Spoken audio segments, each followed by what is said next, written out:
Mas tipo, puta, passei, responder pra ela, aí a receita vai em cima dela. Pô, você tem que justificar o que é esse dinheiro. Aí até explicar que foi a mesada do marido. Cara, tem uns rolos assim. Como que começou a história do dinheiro? Aí, não sei pra quem lembra da época de escola, né? Eu não lembro quase nada da época de escola, mas uma palavra eu lembro que é escambo, né? Lá atrás, né? Lá história.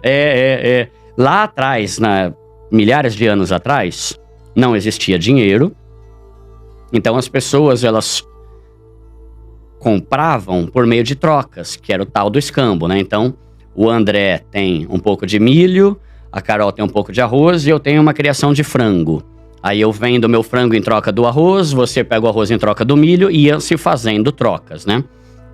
Só que aí chegou um momento em que isso começou a ficar meio complicado, porque nem sempre o que eu tinha pra oferecer interessava pra Carol.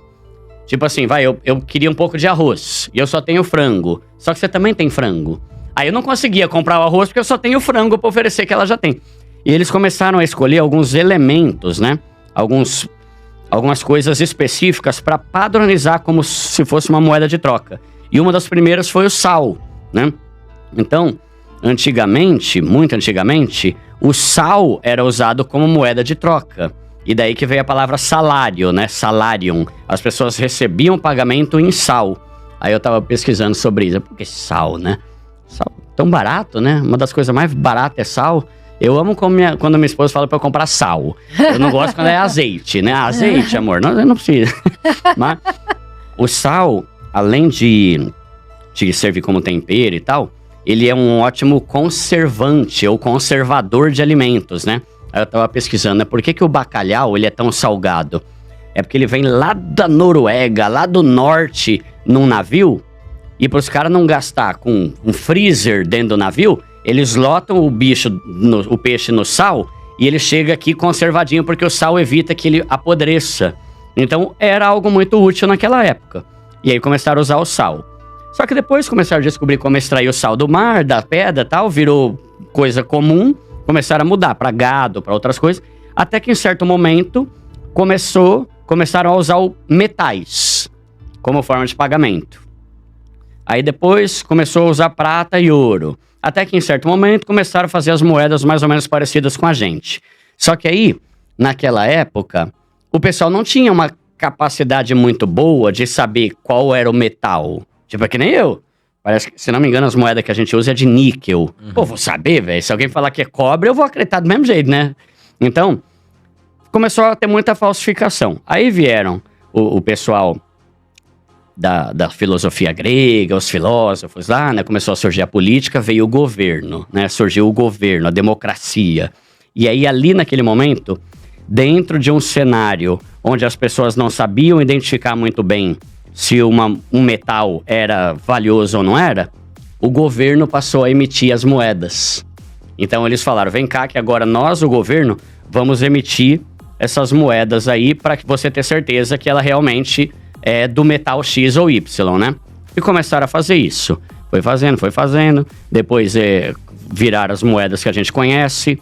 E aí, em certo momento ao longo da história, começaram a surgir os bancos. Se a gente for ver, desde 5, 6 mil anos atrás, já existia pessoas que faziam troca de moeda, né? Ou que emprestava dinheiro em troca de juros.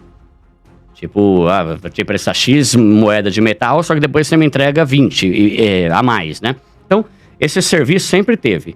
Só que como as pessoas sempre gostaram muito de acumular coisas, esses cambistas, essas pessoas que emprestavam dinheiro, criaram um lugar físico, né? Para fazer essas trocas. E assim foram surgindo os bancos. E aí que é interessante, porque o objeto do meu estudo era falar sobre o Bitcoin, mas eu pensei, por que o banco e o governo têm tanta parceria, né, nesse mercado? Aí, analisando, fui para livro, até li o livro do Bruno Perini, que chama Em Nome do Povo, é muito bom. Aí eu fui pro ChatGPT e tal. O que acontece? Os bancos começaram a ficar muito ricos, fazendo o que eles fazem hoje, que é empréstimo com juros e tudo mais. E ao longo dos séculos, os países tiveram muitas guerras. E guerra é um negócio caríssimo. Vai muita grana, né? O pessoal fala assim, vai ter guerra? Um país precisa pensar muito bem na hora de ter guerra, porque além de morrer muita gente do próprio exército, né, que nem os Estados Unidos. Até hoje os caras têm ódio da guerra do Vietnã, porque os caras estavam morrendo lá, né? E os próprios soldados dos Estados Unidos. E é caríssimo a indústria armamentista e tal. Então, ao longo dos séculos, os governos começaram a pegar dinheiro emprestado dos bancos, que tinham muita grana, em troca de benefícios.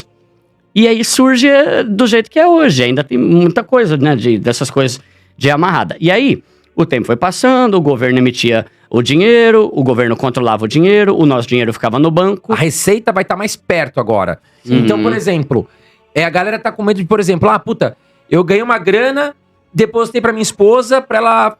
mesada da minha esposa. Como é que fica? Como é que eu vou provar, exemplo, né? Eu não sou especialista. Mas tipo, passei, responder pra ela, aí a receita vai em cima dela. Você tem que justificar o que é esse dinheiro. Aí até explicar que foi a mesada do marido. Cara, tem uns rolos. Assim, eu tô dando um exemplo, claro, quem for especialista comenta aqui embaixo, mas eu tenho que ficar esperto. E é que nem o cara que vende alguma coisa. Por exemplo, eu vendo sorvete. Você ganhou aí R$5. Não, R$5 foi o que ele pagou, só que tem o meu custo também, né? Exato. Eu tive que comprar o palito, a embalagem, a água, o gelo, o sabor, a fruta, né? Então não faz muito sentido, mas vamos ver como é que vai ficar isso aí na prática, né? Hoje eu tava estudando, por incrível que pareça, eu gravei um vídeo sobre o Nubank, falando sobre os erros para as pessoas não errarem nisso. E assim, por exemplo, o que tá sendo falado, tá? É o que a gente fala, tudo pode mudar. Mas, por exemplo, você tem lá o cartão ultravioleta, né? Aí, por exemplo, um amigo, um parente pede emprestado o seu cartão para comprar uma geladeira, né? Aí o que acontece? O pessoal vai estar de olho.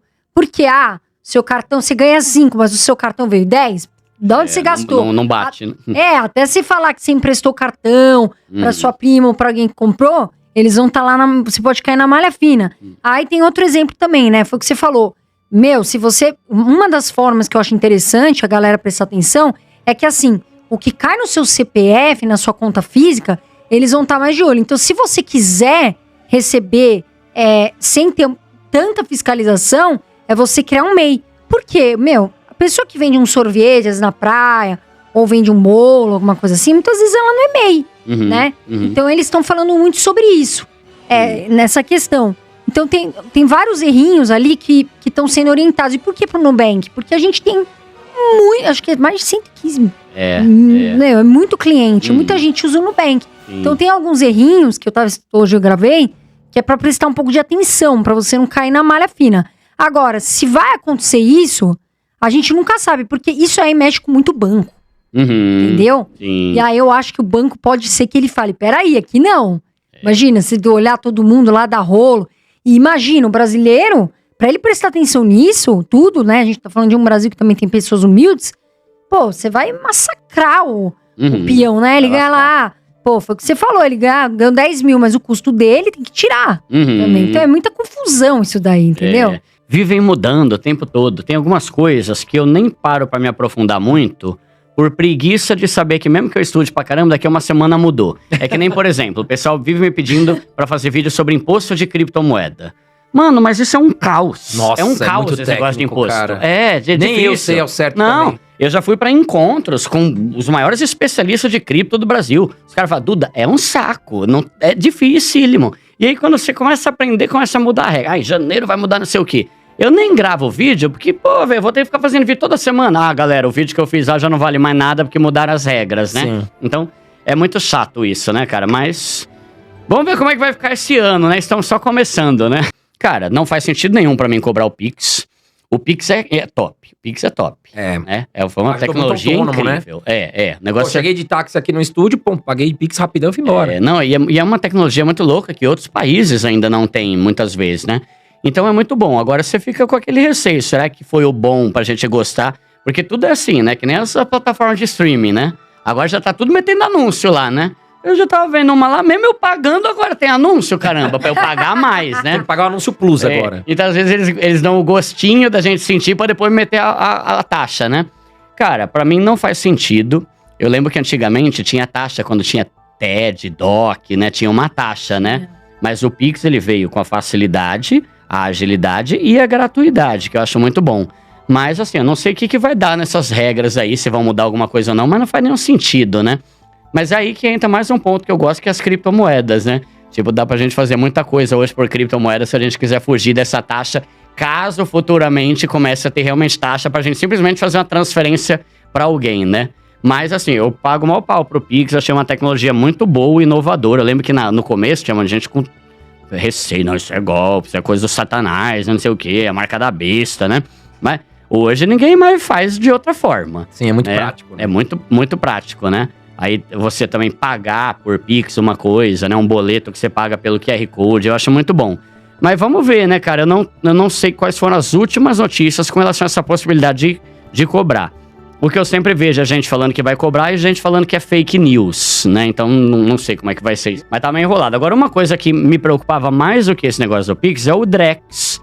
Que toda hora eles prorrogam pra um pouco depois, né? Tinham falado que iam lançar em 2024... Aí depois mudaram, falaram que ia ser lançado em 2025. Depois falou que ia ser no começo de 2026 e já prorrogaram de novo. Esse Drex, pra mim, é mais preocupante ainda. Porque aí é um negócio que é facilmente 100% controlado pelo governo, né? Tipo, tudo, absolutamente tudo que a gente fizer vai poder ser visto e controlado pelo governo. Não que a gente queira esconder, mas enche o saco esse controle exagerado, né? Excessivo em cima de nós, né? Não sei, eles prorrogaram por mais um tempo, deram uma pausa nisso, não sei quando que vão retomar essa ideia. Mas isso é uma coisa que pra mim é pior ainda, sabe? Se realmente acontecer. Tem gente que é a favor, é prático realmente, né? É mais interessante pensando pelo lado tecnológico, mas pela parte de controle, né? Aí é um negócio bem complicado mesmo e que não vai ter como fugir, né? Porque se eles lançarem o Drex, eu vi muita gente falando assim... é só eu não usar o Drex, eu usar o dinheiro. Não, tudo bem, mas só que e se as aposentadorias começarem a ser pagas em Drex? E se as empresas forem obrigadas a começar a pagar em Drex, né? Aí não tem como a gente fugir disso. Exato. Né? Mas também não sei que papo que vai dar isso aí, né? Então protelando faz um tempo isso aí, vamos ver quando é que vai rolar, né? Animal, galera, bota aqui nos comentários, vocês curtiram? Dá o like, espero que vocês tenham gostado. Quem não se inscreveu ainda no canal, se inscreve no canal, um prazerzaço. Obrigada pela confiança que vocês têm aqui no nosso trabalho. A gente vem, traz tudo pra vocês. O que a gente puder fazer, a gente vai fazer. Você que tá começando a investir, você que quer sair das dívidas, tem muito conteúdo interessante pra você.